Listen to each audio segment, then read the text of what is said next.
세 가지 확신 부족 때문이라는 제목으로 하나님 말씀 증거하도록 하겠습니다. 바울이 로마에 가고 싶은 이유를 명확하게 설명하고 있습니다. 먼저 로마에 가서 로마 교회 후원을 받아서 서바나에 가고 싶다. 서바나라는 것보다 그냥 스페인이 난데 이렇게 한자로 하면 서바나거든요. 스페인으로 가고 싶다. 스페인이 땅끝이기 때문에. 그런 거 있잖아요. 프랑스도 옛날에 불란서라고 불렀는데 아십니까 그거? 불란서까지는 알겠죠.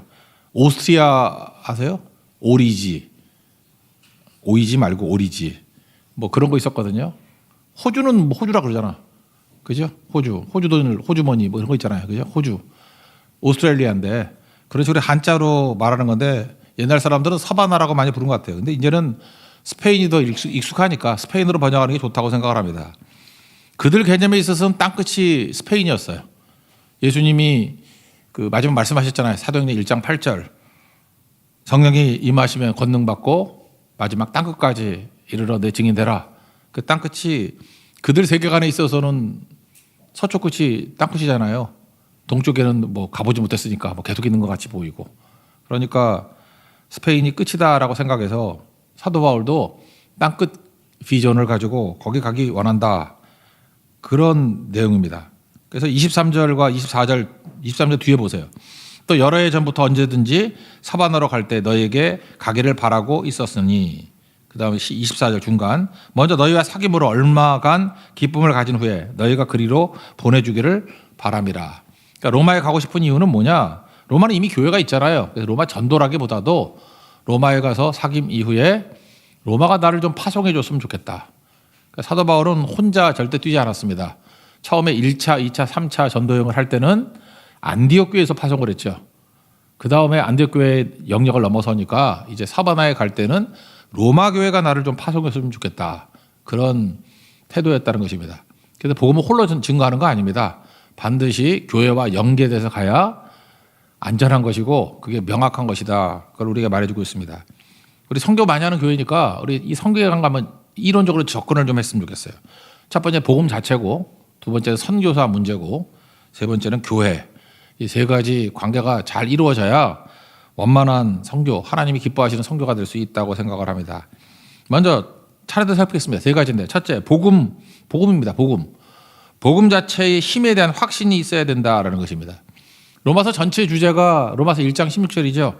내가 복음을 부끄러워하지 않는다. 이 복음은 모든 믿는 자에게 구원을 주시는 하나님의 능력이다.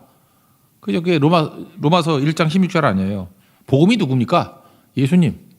그러니까 내가 예수님을 부끄러워하지 않는다. 이 예수님은 모든 믿는 자에게 구원을 주시는 하나님의 능력이 된다. 그래서 복음이 예수님이라니까요. 그래서 예수님이 증거한다. 예수님에 대한 확신이 있었다는 것입니다. 예수님이 뭐예요? 복이라고요. 예수님이 복. 예수님 증거하는 게 복을 증거하는 거다. 그래서 29절인데 29절 다 같이 읽겠습니다. 시작. 내가 너희에게 나아갈 때 그리스도의 충만한 복을 가지고 갈 줄을 아노라. 그리스도의 충만한 복이라고 말했던 이유가 뭐예요? 예수님이 복 자체니까 예수님을 증거한다. 이 복음 자체의 힘에 대해서는 뭐 달리 설교하는 것보다도 제가 복음의 힘 그럴 때 제일 영향을 많이 받은 책이 영국의 존 스토트의 복음 전도라는 책이 있습니다. 제가 다시 검색해 보니까 2023년도에 개정판을 또 냈더라고요. 개정판이 나왔다는 얘기는 무슨 얘기죠? 좋은 책이란 얘기죠. 옛날에도 좋은 책이었는데 그걸 또 내서도 후대들이 읽어야 된다라는 거 아니에요? 복음 전도. 존 스토트의 책 중에 그리스도의 십자가 다음으로 좋은 책 같아요. 거기 보면은 우리가 복음 전도의 사명을 알면서도 왜 못하나? 오늘 제목이 세 가지 확신이 없기 때문이래요. 세 가지 확신이 뭐냐 하면은 첫째, 복음의 절대성이라는 확신이 없기 때문에. 복음의 절대성이 뭐죠? 예수의 절대성이죠. 복음이니까. 예수 외에 구원이 없다. 그런 확신이 없기 때문에 그렇다는 거예요.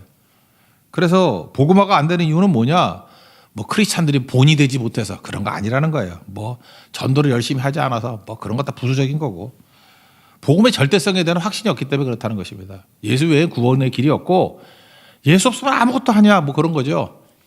종종 이렇게 대화를 나누다 보면은 어떤 여자분이 참 좋은 신부긴 해요. 뭐 이렇게 얘기해요. 남편이 안 믿는데 그런데 그렇게 훌륭한 사람이 없대. 예수만 안 믿을 뿐이지 정말 훌륭한 사람이래. 그건 뭐죠? 복음의 절대성을 믿지 않는 거죠. 그냥 그 말 해주고 싶어서 지옥 간다. 그 말 해주고 싶어요. 그러니까 안 믿어도 훌륭한 사람이 어디 있습니까? 안 믿어도 지옥 갈 사람이 뭘 훌륭해요. 예수 없으면 아무것도 아니지. 그러니까 그 사람은 교회는 다녀도 복음의 절대성을 믿는 게 아니죠. 복음 외에는 구원의 길이 없다. 이게 절대성이라고요. 구원을 얻을 만한 다른 이름을 우리에게 주신 적이 없다. 사도행전 4장 12절. 그런 절대성을 믿어야 된다. 그래서 존 스토트가 그 냉랭한 영국 교회를 향해서 외친 거죠. 복음의 절대성을 잃어버릴 때 영국도 힘을 잃어버리게 됐다. 복음의 절대성, 이 확신이 있어야 된다. 그러니까 두 번째는 존 스토트 얘기예요. 복음의 긴급성. 급하다라는 것입니다. 이거 뭐 느릿느릿 전하면 안 된다는 거예요. 근데 뭐 안 될 때 보면은 복음 전도할 때 차차 한다고 한다는 거예요. 영국이 막 부흥할 때, 존 웨슬리라든지 뭐 이때 부흥할 때 있었잖아요. 그때는 긴급성을 가지고 뭐 당장 오늘 해야 된다 뭐 이런 마음 가지고 갔다라는 거예요. 근데 요즘 뭐 자기 주변 사람들 보니까 차차 하자, 뭐 계획 세워하자, 천천히 하자. 자꾸만 미룬다는 거예요. 미루다가 문 다 닫혀버리고. 그죠? 지금은 영국은 뭐 복음화가 되는 게 아니라 이슬람이 다 장악하고 있어요, 지금. 이슬람이. 그래서 런던에도 이슬람 무슬림이 더 많다는 소리도 있어요. 교회 다니는 사람보다. 영국이 그렇게 돼버렸다고요. 그러니까 존 스토트가 살아있을 때 외쳤던 것들이 참 맞는 거죠. 복음의 긴급성. 지금 아니면 안 된다는 거죠. 어떤 형제가 뭐 글을 썼더라고. 나는 사자다. 라이언. 그래서 이놈이 미쳤나? 왜 내가 사자래? 그랬더니 내가 사자인 이유는 뭐냐? 밀림의 왕자이기 때문에. 그래서 뭔 소린가 그랬더니 과제도 밀리고 강의도 밀리고 시험 공부도 밀리고 뭐 전도도 밀리고 나는 진짜 미루는 성향이 있대. 그래서 밀림의 왕자다. 맞다. 그러고 한다 팰라 그랬지 내가 진짜. 웃자고 하는 얘기 같지만 밀림의 왕자예요 여러분들. 딴 건 밀려도 모르겠지만 복음 전도를 밀리면 안 되겠죠. 밀림의 왕자가 돼서는 안 된다. 그런 거죠. 에베소서 5장 16절 세월을 아끼라. 그 원문 보면 시간을 구원하라. 시간을 구속하라. redeem the time이에요. redeem. 그러니까 시간을 건져내라. 시간 놔두면은 다 죄악으로 망한다는 거예요. 시간을 건져내야 된다. 세월을 아끼라. 때가 악하다. 악한 마귀가 일하고 있다라는 거예요. 그러니까 미루면 안 된다는 거죠. 밀림의 왕자 되지 말고 당장 하라는 거예요. 당장. 그죠? 이게 복음의 긴급성. 그리고 세 번째는 복음 전달자에 대한 확신이 없기 때문에 그렇다는 것입니다. 전하는 자가 있어야지 믿죠. 누군가가 전하겠지. 그런 게 어디 있어. 보이는 사람 나야 나. 내가 전하지 않으면 그 사람 지옥 갑니다. 그러니까 내가 해야죠. 내가. 왜 자꾸 딴 사람이 한다고 생각을 해? 로마서 10장 14절도 보세요. 전파하는 자가 없이 어찌 들으리요 그러잖아요. 전파해야죠. 누가 할 거예요? 내가 안 하면 누가 할 거냐고. 누군가가 할 거예요? 그 에스겔서 3장 뭐 33장 이런 데 보세요. 핏값을 내게 찾는다 그러잖아. 내가 안 하면은 그러니까 내 주변에 믿는 사람이 없다 그러면 내 책임이에요, 그거. 왜 내가 전하지 않고 가만히 있냐고. 그러니까 영향권에 있는 사람들에게 복음 전파의 사명. 믿음은 들음에서 나며 들음은 그리스도의 말씀으로 말미암았다. 맨날 외우잖아요. 로마서 10장 17절. 그러니까 하나님께서 복음 전도하는 일을 천사에게 맡기지 않았어요. 그래서 찬송가도 있잖아요. 천사도 흠모하는 일. 뭐예요? 천사가 못하는 일이 뭐냐? 넌센스 같이 보이지만 천사가 못하는 게 뭐예요? 전도를 못해. 전도할 수 있는 권한을 준 적이 없어요. 그래서 천사는 전도를 못한다니까. 복음 증거의 사명, 예수를 증거하는 사명은 사람에게만 줬어요. 그래서 전도 안 하면 사람도 아니야 그거. 그렇다고 또 천사라고 하면 칭찬같이 천하의 사기꾼이야 그거. 그죠? 잊지 말라고요. 사람에게 주어진 사명, 그게 전도라고요. 그래서 복음 전달자에 대한 확신. 그러니까 복음의 절대성, 긴급성, 전달자의 확신. 이게 있어야 된다는 것입니다. 그게 존 스토트의 복음 전도. 가장 강력한 메시지라는 것입니다. 그러므로 복음 자체에 힘이 있습니다. 확신 가지고 복음만이 살릴 수 있다? 긴급하다? 나다 나. 내가 침묵하면 안 된다. 나를 통해서 건져내야 된다. 그 사명 가지고 일할 수 있는 하나님의 종 되기를 바랍니다. 두 번째 살필 건 뭐냐 하면 나 자신이에요. 선교사 자신. 선교사 자신 사명이죠. 사명. 그러니까 바울에게 있어서는 나죠. 나. 내가 선교사니까. 우리는 나라고 또 얘기할 수 있죠. 사명. 제가 항상 강조하는데 사명이 뭡니까? 사명에 대한 정의. 저 세 가지 조건을 얘기를 해요. 좋아하는 것이 사명이에요. 하나님 여러분 좋아하는 거 다 좋죠. 좋아하는 거. 두 번째 잘하는 거. 잘하는 게 사명이에요. 세 번째 옳은 게 사명이에요. 말씀과 일치돼서 옳은 거. 이 세 가지가 이렇게 교집합이 된다 그러면 사명이에요, 그게. 그런 거 여러분 있을 거 아니에요. 하나씩 좀 점검해 본다 그러면 좋아한다고만 다 사명이 아니죠. 우리 교회 안에서 그런 사람 되게 많잖아요. 뭐 찬양을 좋아하는 사람 엄청 많잖아요. 찬양을 엄청 좋아해. 근데 좀 안 했으면 좋겠다 하는 사람 있잖아요. 음도 안 맞고 박자도 안 맞고 돼지 멱다는 소리고. 근데 너무 좋아해. 아 정말 힘들죠. 그죠? 아 이번에도 말레이시아 성경 갔더니 단소가 그랬어. 너무 좋아해. 단소 부른 거를 너무너무 좋아해. 그 얼마나 목사가 힘들어요. 목사가 이렇게 세우는 사람인데 그걸 넘어뜨려야 되니 그걸 어떻게 그걸. 그래서 이틀 동안 기도하고 참고 하나님 성령의 감동을 주십시오. 이제 그만할 수 있는 마음을 주십시오. 빨리 자신을 파악하게 해 주십시오. 근데 주변을 살피지 않는 은사를 가졌어. 그래서 계속 하는 거예요. 그냥 신념을 가지고. 그 은사 아니에요. 근데도 계속 하더라고. 뭐 머리 자를 때 어디 도망도 못 치잖아. 거기서 계속 불고.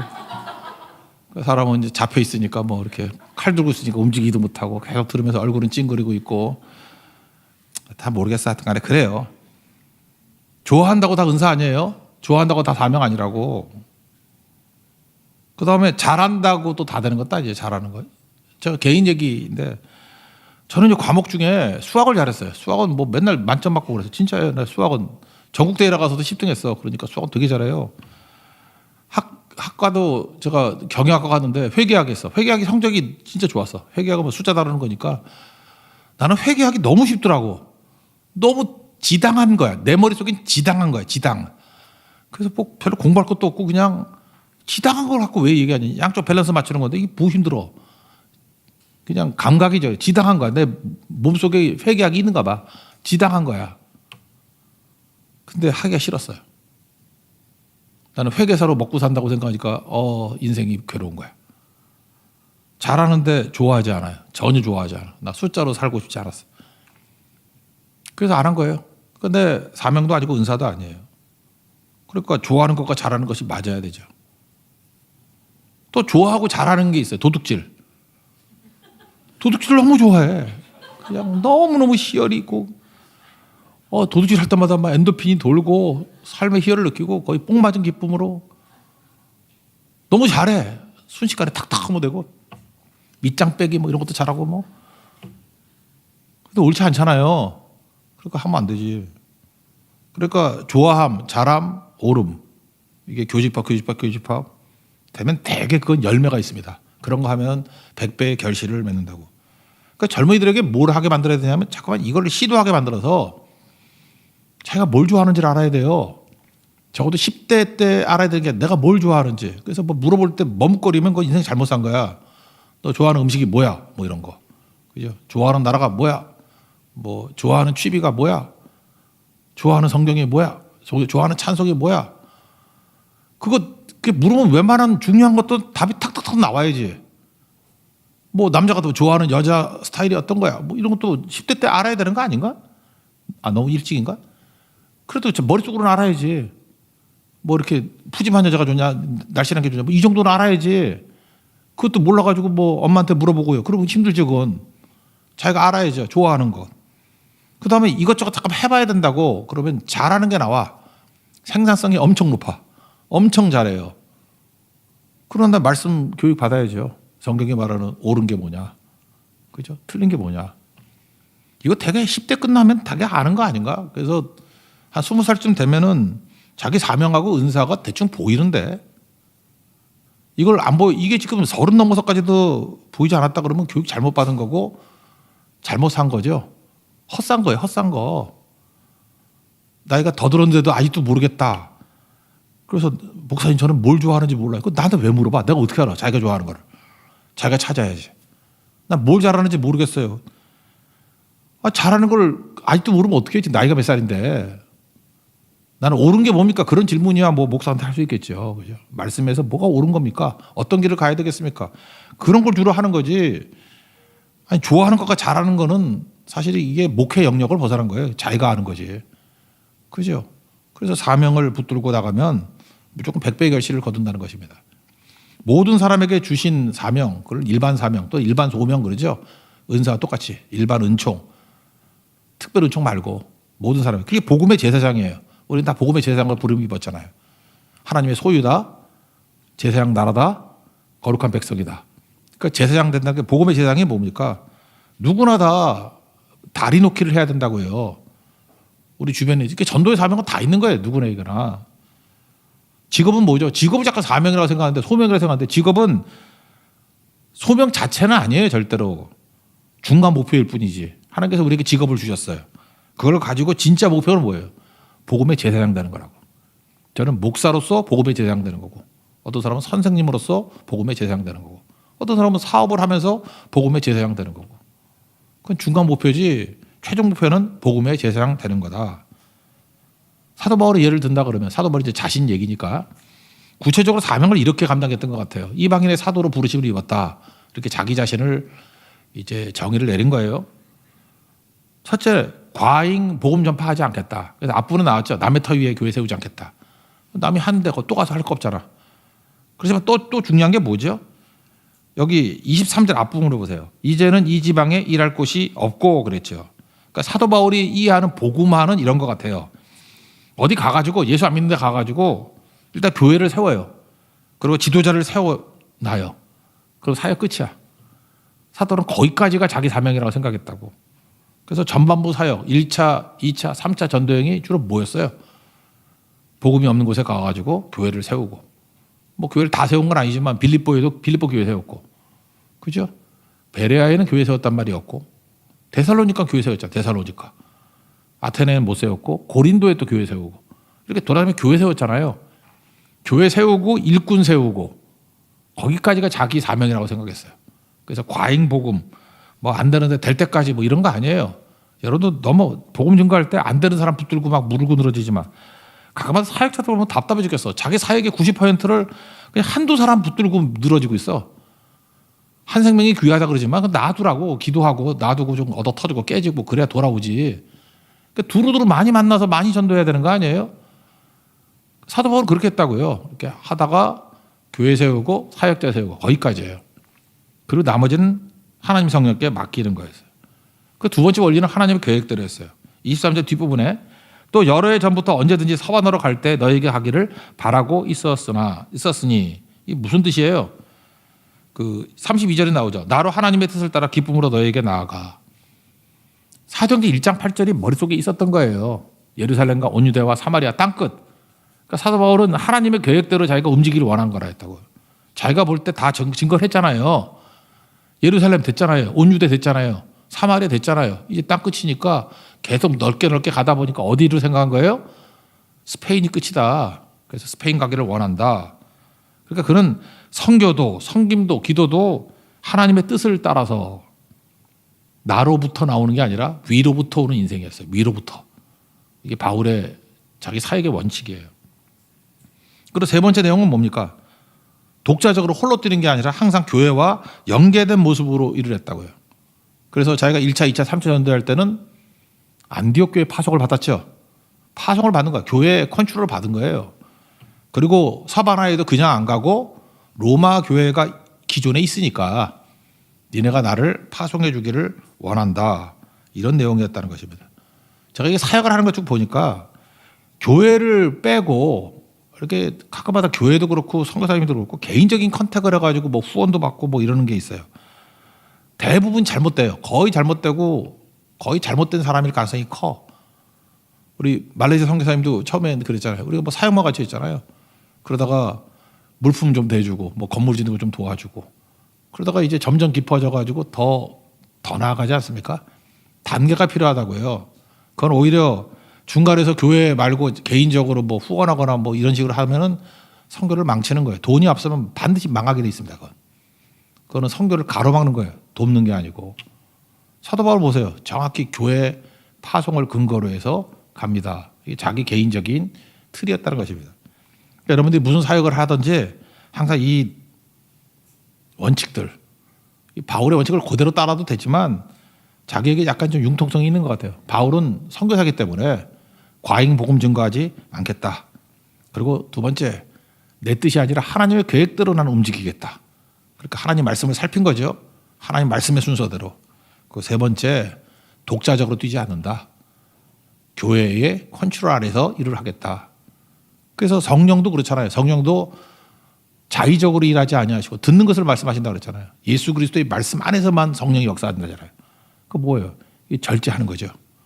되게 중요한 겁니다. 멋대로 막 하는 게 아니에요.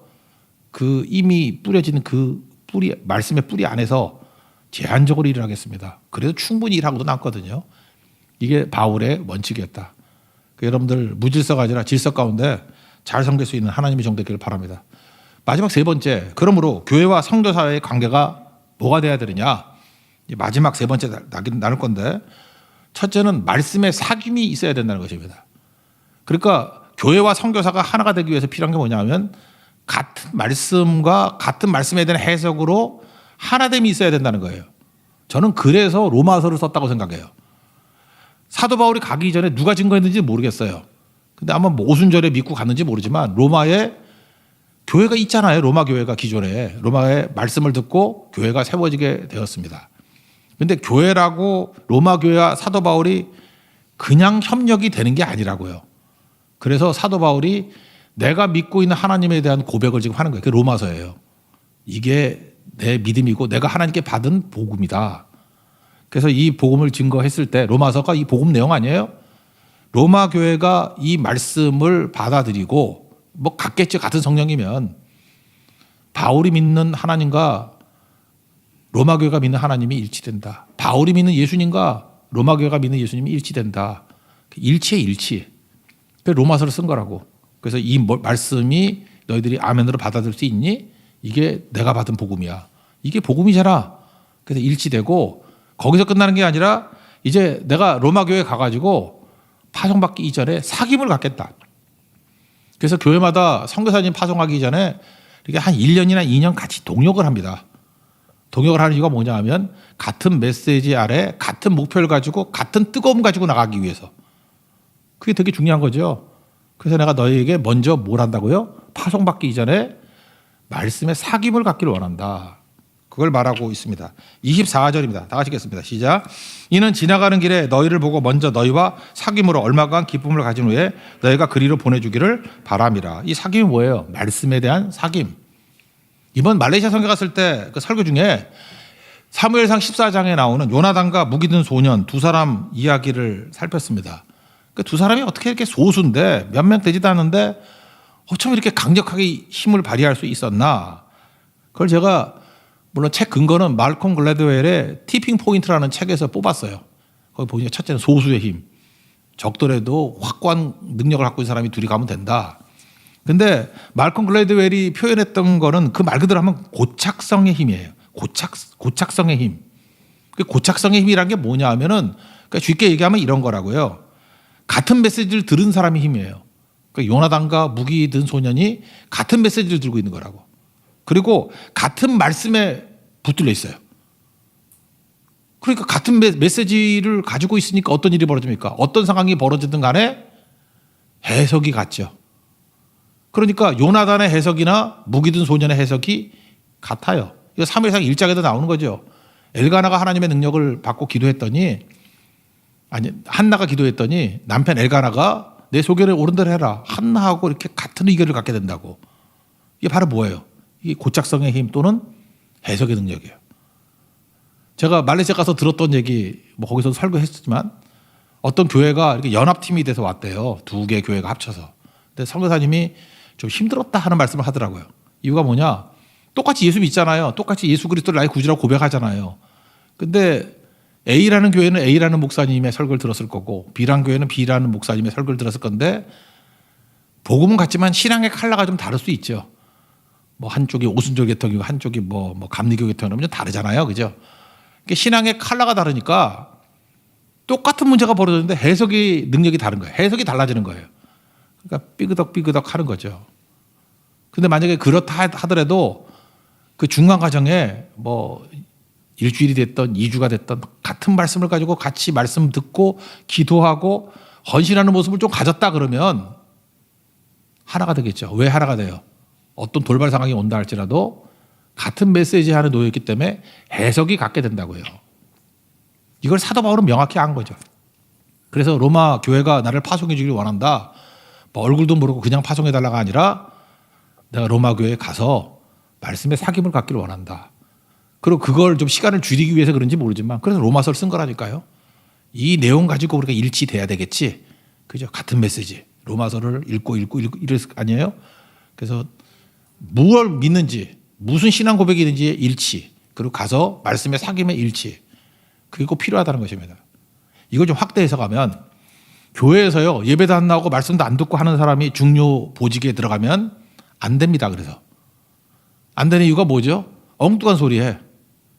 그러니까 둘 중에 하나인 것 같아요. 우리 교회도 뭐 그런 게 있어요. 어디 보면은 말씀도 안 듣고 막 이런 사람이 결정하는 데 들어가 있어. 근데 말씀도 안 들었으면서 뭘 결정할 때 목소리를 낼라 그래. 그러면 이게 불협화음이 나타나요. 그건 내가 볼 때 변화가 되든지 빼야 돼요. 근데 우리 교회 참 감사한 게 뭐냐면 말씀도 잘 안 듣고 이렇게 빌빌대는 사람이 어디 와서 결정을 하다 그러면 주로 말을 안 하더라고. 우리 교회 축복이야 그게. 뭐 바빠서 그런지 뭘 어떻게든지 하여튼 말씀 잘 참여를 못했어. 그러면 입 다물고 있더라고. 그냥 대세를 따르겠어요. 이러니까 하나가 되는 거예요. 근데 다 그런 거 아닙니다. 오히려 말씀도 안 듣고 참여도 안 한 사람이 중간에 와가지고 자기 목소리 높일 때가 되게 많다고요. 그럼 교회가 분쟁이 일어나고 어려워지는 거라고. 그러면 여러분들 원칙을 잊지 마세요. 동일한 말씀 안에 놓여 있어야 같은 해석의 능력이 생기고 그래야 하나 된다는 거예요. 이걸 확대해서 가면 저는 결혼도 그렇다고 생각해요. 불신자하고 결혼하면 잘 안 맞는다. 예, 맞아요. 근데 믿는 사람과 하더라도 될 수 있으면 그냥 같은 메시지 속에 있는 사람끼리 하면, 또 다른 말로 하면 신앙의 컬러가 비슷하면 잘 살아요. 근데 동일한 내용을 놓고도 아내는 선교를 간다 그러는데 남편은 선교를 가서 뭐 하냐, 주변이나 변화시키지. 그 해석의 능력 아니에요. 이렇게 부딪히기 시작하면은 정말 말없이 1년 보내고 그럴 수 있어요. 진짜 어려워진다고. 그래서 복이 뭔지 알아요? 여기 지금 혼자 나오신 분들 부부 같이 나오는 게 좋아요. 같은 사건을 통해서 남편과 아내가 같은 해석을 하더라. 그건 복 중에 복이에요. 그런 것도 잠깐 맞춰 나가는 거예요. 아, 해석이 같구나. 그렇지만 범죄하는 거에 해석이 같으면 안 되죠. 아나니아 삽비라. 그러면 같이 죽어요. 그런 거 말고 말씀으로 하나가 되는 거, 그게 너무너무 중요하다. 그래서 선교사와 교회의 관계는 말씀의 사귐이 있어야 된다. 그래서 우리 교회가 가서 맨날 예배 드리잖아요. 예배 드리는 이유가 뭐냐면 예배 드리고 말씀을 나누고 이렇게 하다 보면 정말 하나가 돼요. 하나가 되면 그때부터 사역을 더 크게 할 수 있는 거예요. 근데 그게 안 되는 분들이 있어요. 안 되는 분들이 있으면 이제 거기까지, 그 선 정도. 그러니까 바울이 로마 교회와 연합을 어떻게 하는지를 보시고 이 말씀의 사귐이 얼마나 중요한지, 이거는 뭐 교회와 선교사뿐만 아니라 여러분의 모든 사역 가운데 다 동일하게 적용되는 원리입니다. 이 원리 붙들고 지혜롭게 사역하는 믿음의 종 되기를 바랍니다. 그럼 두 번째, 세 번째는 뭐냐? 물질 후원, 기도 후원이에요. 뭐 두 번째, 세 번째 너무 간단한 거니까. 교회는 보내든지 가든지죠. 내가 가든지, 지금 이거 얘기하는 게 너무 힘든 사람들 있죠. 아, 난 너무 힘들어. 그럼 가라고. 잠깐 힘들다 그러지 말고 내가 선교사를 가보면 되잖아요. 내가 선교사를 갈게 못 된다 그러면은 이제는 물질 후원과 기도 후원이 꼭 필요하다라는 것입니다. 25절부터 27절까지가 물질 후원인데 이건 뭐 읽어봅시다. 25절, 27절 시작. 그러나 이제는 내가 성도를 섬기는 일로 예루살렘에 가노니 이는 마게도냐 아게아의 사람들이 예루살렘 성도 중 가난한 자들을 위하여 기쁘게 얼마를 연보하였습니다. 저희가 기뻐서 하였거니와 또한 저희는 너희에게 빚진 자니 만약 이방인들이 그들의 영적인 것을 나누어 가졌으면 육적인 것으로 그들을 섬기는 것이 마땅하니라. 그러니까 말씀에 일치가 되고 난 다음에 그 다음에 물질 후원이 가야 되는 거예요. 이거 뭐 또 더 자세히 설명을 해볼까요? 예를 들어서 이렇게 뭐 영계 교회들 있잖아요. 있는데 이 예배나 말씀에는 관심이 없어. 그리고 맨날 뭐 돈만 달래. 그건 뭐 성교가 아니라 그 구제지. 그거 왜 하려 그래 그거. 그래서 망하는 거예요. 그래서 뭣도 모르고 잠깐 후원해주고 하다가 하나님의 일도 막히고 성교도 막히고. 그건 내가 볼 때 그건 어리석음이에요. 그거는 뭐 마음이 좋은 게 아니고 왜 헌금하고 바보지 돼? 선교도 망치고 교회도 망치고 선교사도 망치고 그렇게 하는 거 아니라니까요. 그러니까 교회 이름으로 하는 거예요. 전부 다 헌금은 교회 안에서 그게 꼭 필요하다는 것입니다. 뭐 이 정도만 해야 되겠네. 이건 뭐 더 할 거 없고. 하여튼 물질이 그래요. 이번엔 뭐 말레이시아 선교 좋은 모델이잖아요. 우리가 서서히 했잖아요. 서서히. 처음에는 눈에 안 보이는 것부터 시작해서 나중에는 영적인 것까지 하나가 되고 그거 하는데 뭐 한 7, 8년 걸리잖아요. 사역은 그런 거예요 원래. 순식간에 하는 게 아니고 그런 거 잊지 마십시오. 내가 지금도 기억나는 거 한 25년 전인가 홍정길 목사님이라고 있죠. 그때 네팔 선교 좀 할 때인데 그 부분 목사님 내가 설명을 안 할게요. 근데 우리 네팔 목사님이 되게 사역을 되게 잘했어. 잘해가지고 어떤 목사님이 감동을 해가지고 300불을 드렸어. 그랬더니 막 소리를 지르면서 화를 내더라고. 네가 성도를 망치려고 그러냐고. 그때 당시만 해도 네팔에서 그 뭐 한 달 월급이 50불, 60불 할 때였어요. 근데 네가 300불씩 주고 그러면은 이 목사님이 선교를 하겠냐? 사역을 하겠냐? 그냥 돈독에 얼마 가지고 선교사 주변 한국 사람 주변에 와가지고 돈이나 받으려고 그러지. 지금 저기 수없이만 원지 수백 명, 수천 명의 영혼들이 있는데 네가 300불로 망치려고 그러냐? 나 그때 잘 이해를 못했는데 시간이 가니까 이해가 되더라고. 돈이 성교 망칠 수 있습니다. 그러니까 기분 내키는 대로 막 하는 거 아니고 다 그것도 순서와 전략이 있어야 된다는 거예요.